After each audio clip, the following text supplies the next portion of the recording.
What if I told you that a geopolitical crisis unfolding right now, on the other side of the world, was described with striking detail, thousands of years before the first satellite ever orbited the Earth?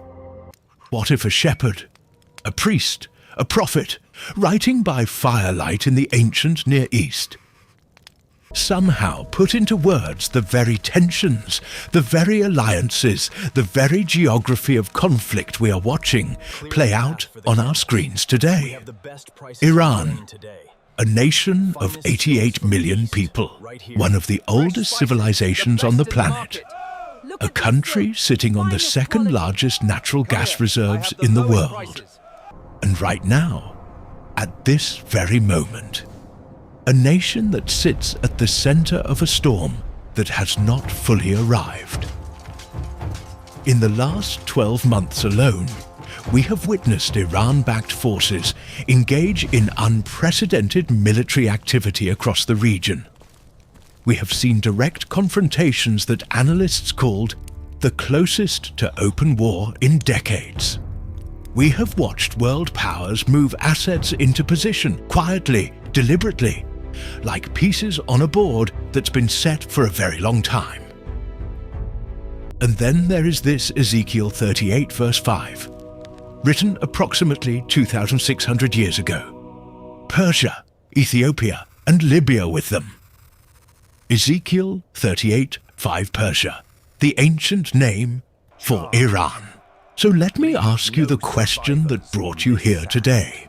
Is it possible, just possible, that a text written nearly 3 millennia ago still has something to say about what we are watching unfold in real time? Stay with me, because the answer is far more complex, far more layered, and far more fascinating than a simple yes or no. There is a principle that students of history return to again and again, almost against their will. The names change, the geography shifts slightly, but the patterns are hauntingly consistent. Consider this. For over 4,000 years, the land bridge between Mesopotamia, the Levant, and Egypt has been the single most contested corridor on Earth. Every empire that ever sought global dominance has understood something fundamental. Control that corridor, and you control the world. The Assyrians knew it, the Babylonians knew it. The Persians built one of history's greatest empires along its edges. Alexander the Great marched straight through it. Rome built its eastern frontier on its borders. The Ottoman Empire made it the heart of a 6th century dynasty. And today, right now, the same corridor, the same tension, the same great powers maneuvering. But here is what makes the current moment uniquely striking. Historically, the powers that competed for this region were land-based empires. They were slow. They moved at the speed of horses and sandals. Today, the competition involves nuclear arsenals, hypersonic missiles, cyber warfare, and economic sanctions that can collapse a currency in hours. And yet, the structure of the conflict is almost identical to what ancient writers described. A powerful nation from the far north, a coalition of nations from the east, a small nation at the center, surrounded, pressured, contested, and an alliance that forms to challenge them. Now, I want to be careful here, and I'll keep reminding you of this throughout this video, because I am not here to tell you that prophecy is being fulfilled in the way a news ticker would report it. That kind of claim demands far more certainty than any honest scholar should claim. What I am here to do is take you on a journey through an ancient text, through history, through theology, and through current events. And I want you to draw your own conclusions. Because it is exactly at this intersection, ancient text meeting modern event, that one of the most debated prophecies in the entire Bible enters the conversation.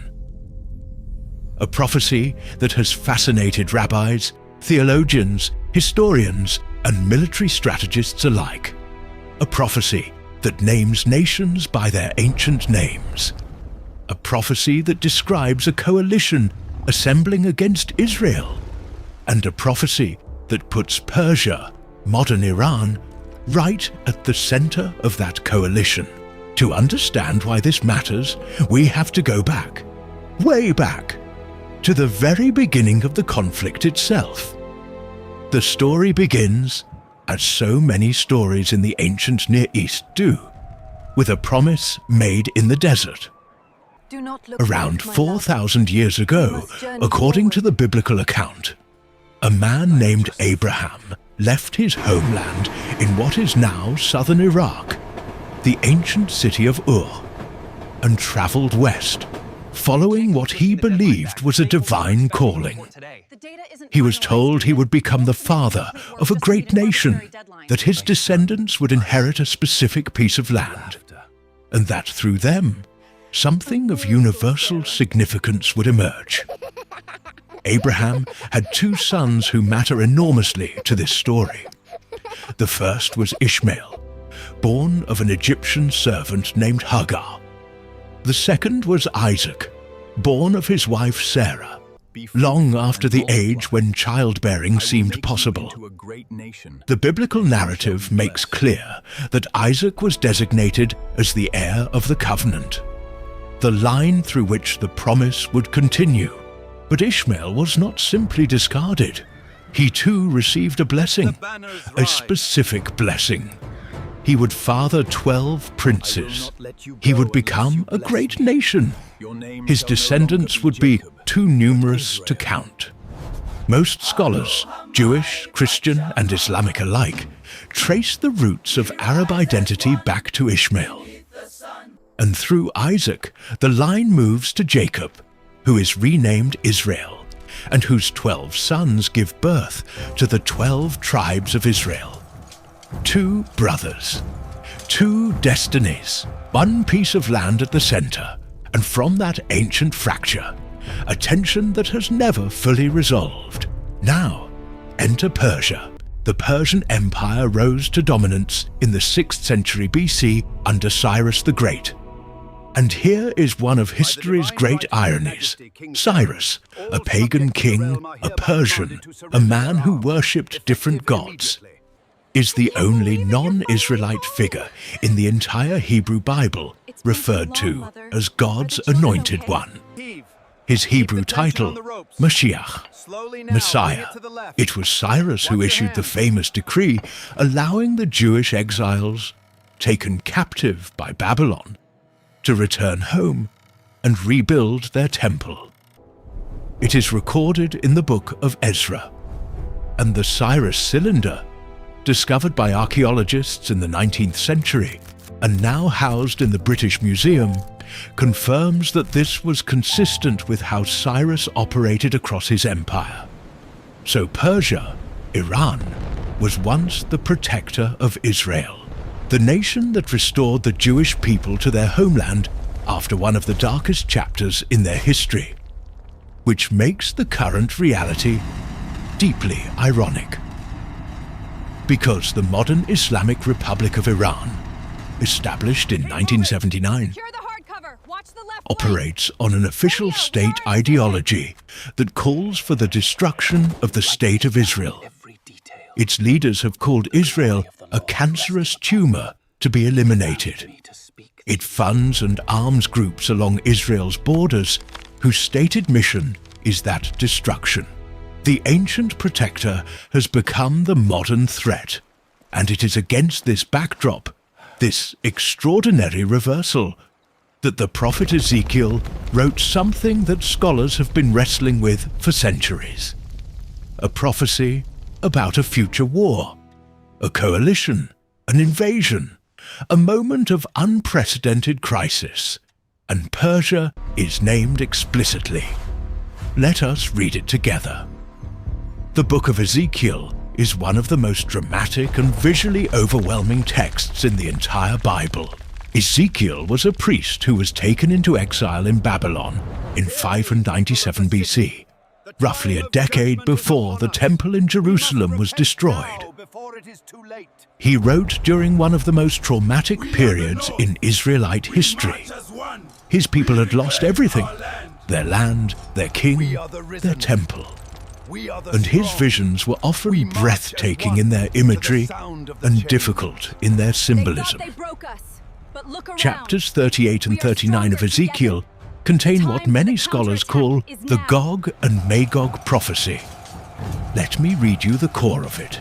Son of man, set your face against Gog, of the land of Magog, the chief prince of Meshech and Tubal. Prophesy against him and say, this is what the sovereign Lord says. I am against you, Gog, chief prince of Meshech and Tubal. I will turn you around, put hooks in your jaws, and bring you out with your whole army. Persia, Cush, and Put will be with them. Also Gomer with all its troops, and Beth Togarmah from the far north with all its troops, the many nations with you. Ezekiel 38:2-6 now. Let's unpack this carefully, because this text is ancient and it requires ancient context before we can responsibly connect anything to the present.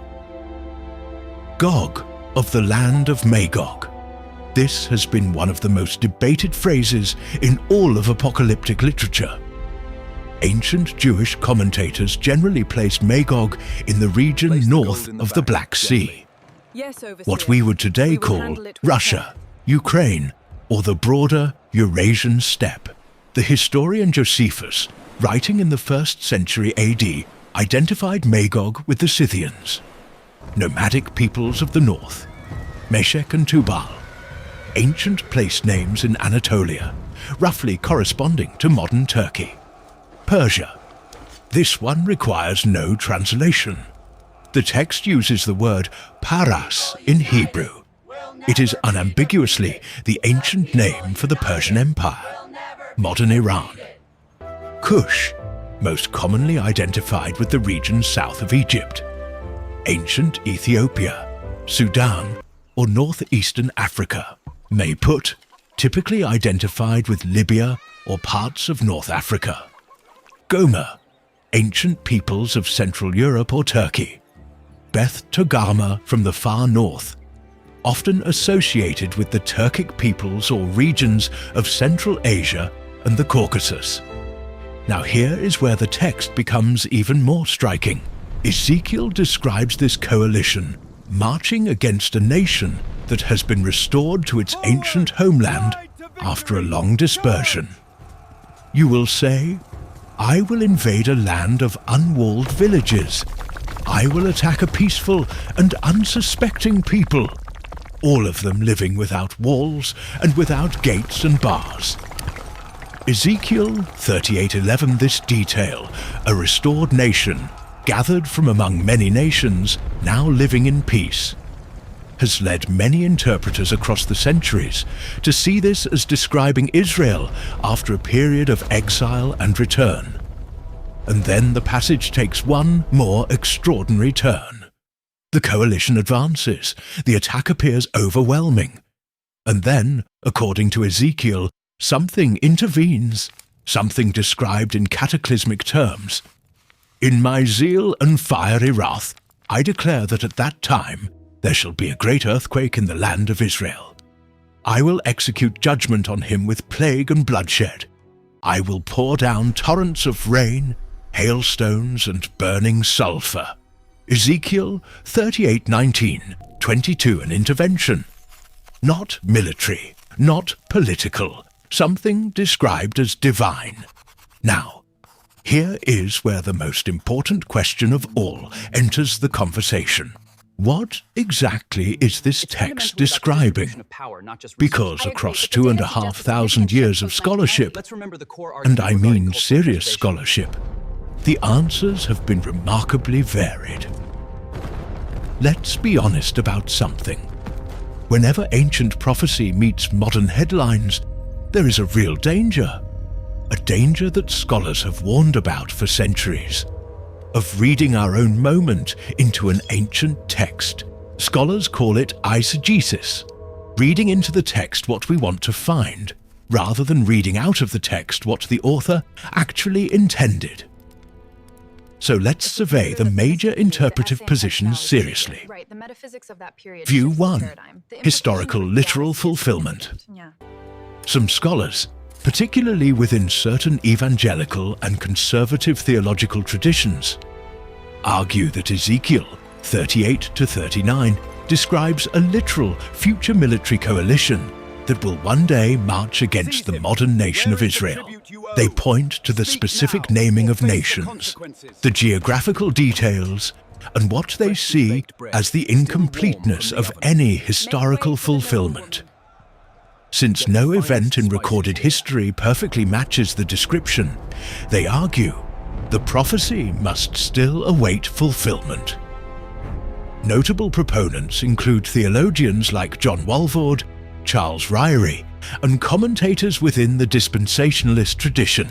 For them, the return of the Jewish people to the land of Israel in 1948 is itself a prophetic prerequisite, and the formation of modern alliances involving Russia, Iran, and Turkey tracks remarkably with the coalition described. View 2. Near historical fulfillment. A significant body of Old Testament scholars, including many within mainline Protestant, Catholic, and Jewish academic traditions, argue that Ezekiel's prophecy was addressed to a specific historical situation in the ancient Near East. Gog, on this reading, may refer to a specific historical figure, perhaps Gyges of Lydia, or a symbol of northern imperial power generally. The prophecy served to encourage the exiles in Babylon by assuring them that even the most terrifying foreign threat would ultimately be defeated. Scholars like Daniel Block, one of the leading Ezekiel commentators in the world, argue for reading the text primarily within its ancient context, as rhetorical encouragement for a traumatized community, using highly symbolic and stylized language common in ancient Near Eastern literature. View 3. Symbolic and cosmic. A third tradition, found especially in apocalyptic theology, reads the Gog and Magog passage as a grand symbolic narrative about the ultimate defeat of all forces that oppose God's purposes in history. Gog is not a specific nation or person. Gog is evil itself, personified. The war is not a particular military conflict. It is the final culmination of a cosmic struggle. This reading is supported by the way Gog and Magog appear again in the New Testament book of Revelation, written 600 years after Ezekiel, where they are clearly used in a symbolic cosmic sense. View 4. Typological prophetic. Some theologians hold a more nuanced middle position. They argue that ancient prophecy often works on multiple levels simultaneously. It spoke to an immediate situation. It was progressively fulfilled in partial ways throughout history, and it may point toward a final eschatological fulfillment. No single historical event uses up the prophecy. Each conflict echoes the pattern. History spirals toward a conclusion. What is fascinating, and what honest scholars on all sides acknowledge, is this: the modern geopolitical reality involves nations whose ancient names appear directly in this text, forming alliances that echo the coalition described, around the exact geographic focal point the text identifies.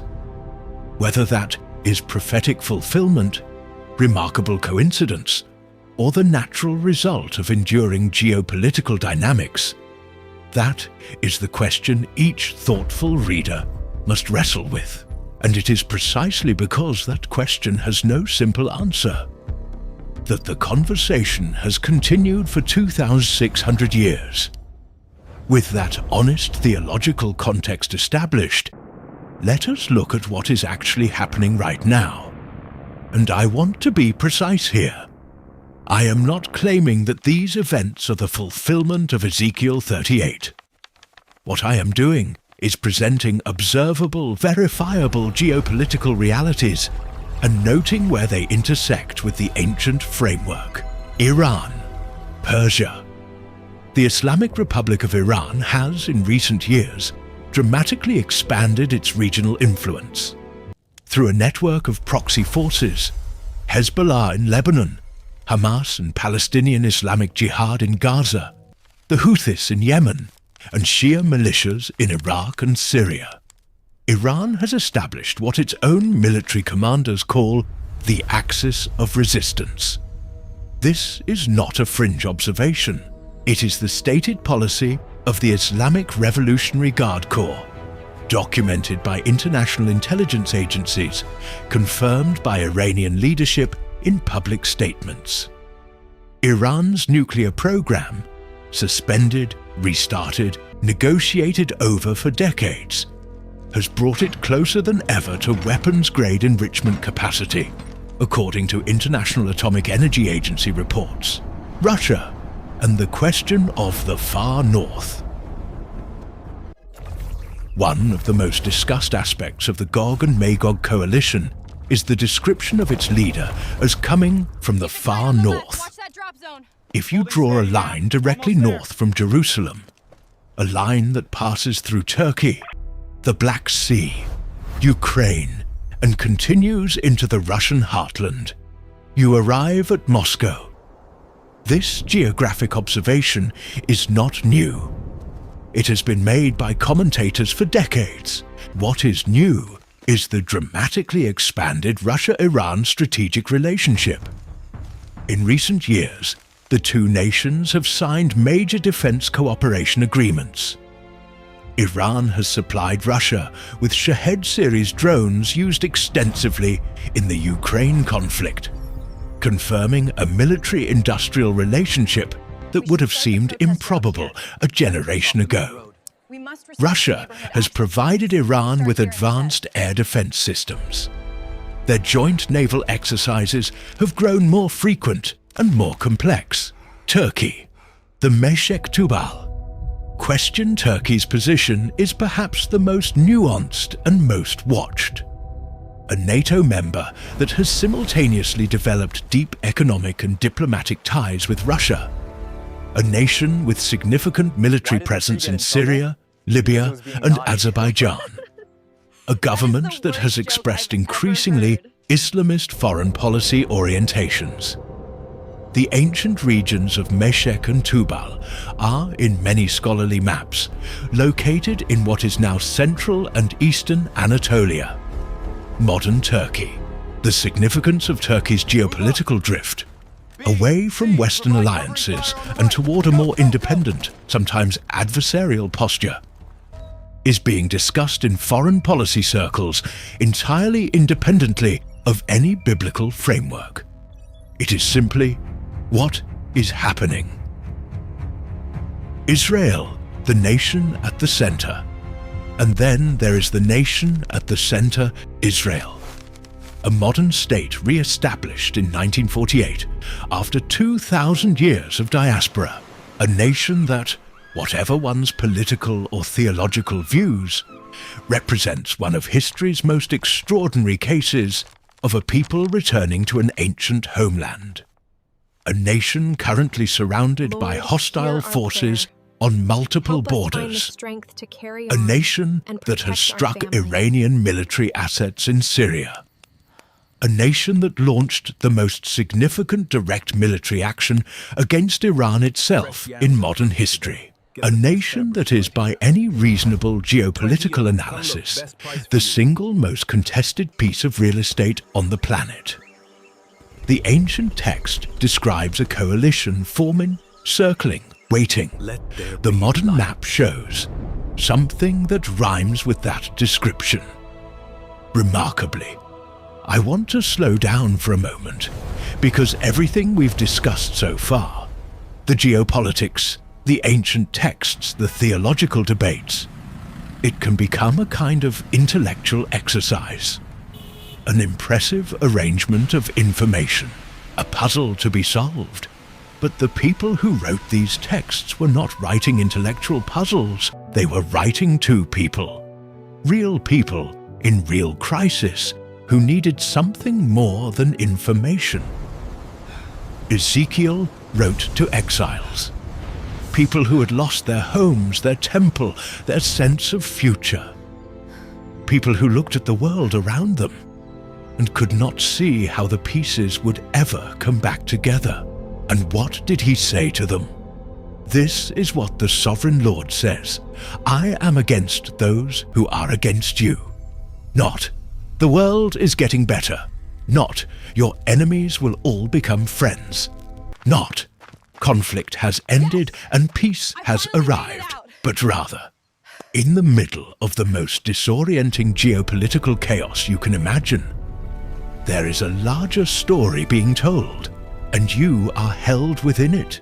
Whatever your theological tradition, or even if you stand outside any tradition, there is something in that ancient posture worth considering. The posture of watchfulness, not panic, not obsession, not building a bunker and waiting for the end, but rather paying attention, reading history with wide eyes, refusing to be surprised by the darkness, while also refusing to be consumed by it, the posture of wisdom. The Hebrew word for this, chokmah, is not merely intellectual knowledge. It is the capacity to navigate reality as it actually is, to see clearly, to act rightly in moments of confusion, to neither overinterpret nor dismiss, and the posture of hope, not naive optimism, not pretending that what is difficult is not difficult, but the deep, structural hope of people who believe that the arc of history is not finally controlled by the most powerful army, or the most advanced nuclear arsenal, or the most sophisticated disinformation campaign. The hope that holds the complexity of the present moment and refuses to let it be the final word. If this kind of biblical analysis, this attempt to read ancient texts with intellectual honesty and connect them carefully to the world we actually live in, is something that helps you think more clearly and live more thoughtfully, then subscribe to this channel. Hit the bell notification, because this is exactly the kind of conversation we have here. Every single week, we began with a question. Could a text written 2,600 years ago still have something to say about the world we are watching today? I have tried to take you through that question honestly, without easy answers, without sensationalism, without forcing the ancient world into a shape it was not designed to take. What we found is this: the nations named in Ezekiel 38 exist today. By their ancient names or their modern successors, they can be placed on a contemporary map with striking geographic accuracy. The coalition structure described, a northern power, an eastern power, a Middle Eastern nexus, all converging on the land of Israel, mirrors with uncomfortable closeness the alignment we see emerging in our own moment. And the theological debate about what this text means is alive, serious, and unresolved, which means that intellectual humility, not certainty, is the appropriate response. But here is the final thought I want to leave you with. Perhaps the greatest value of ancient prophetic literature is not that it gives us a script to check off. Perhaps its greatest value is this: it reminds us that what feels unprecedented has precedent. It reminds us that human history, with all of its violence and power and empire and alliance, has been witnessed before. described before, navigated before. And perhaps, just perhaps, the people who wrote these words were not only speaking to their own generation. Is the Bible simply describing the past? The ancient rivalries, empires, and wars of a world long gone? Or is it offering us something more? A lens, a framework, a way of reading the present that changes how we live within it. That question is yours now. Leave your answer in the comments below. I read every single one, and I will see you in the next one.